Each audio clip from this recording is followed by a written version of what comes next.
এবার যাকে আমন্ত্রণ জানাবো, যিনি আমাদের আজকের পর্বের সেলিব্রিটি গেস্ট, তৌসিফ মাহবুবকে।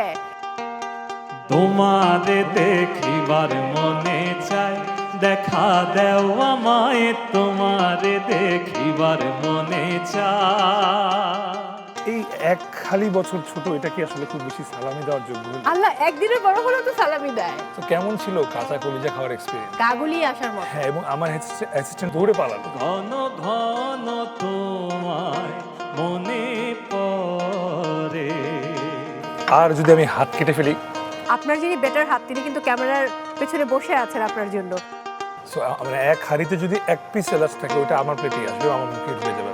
কোন সহ অভিনেত্রী রান্না খেয়ে মনে হয়েছে এর থেকে বাইরে খাওয়াই ভালো ছিল? তো এটা বললে ও রাগ করবে না। Wow, and it test so good. আসলে খুব ভালো লাগছে।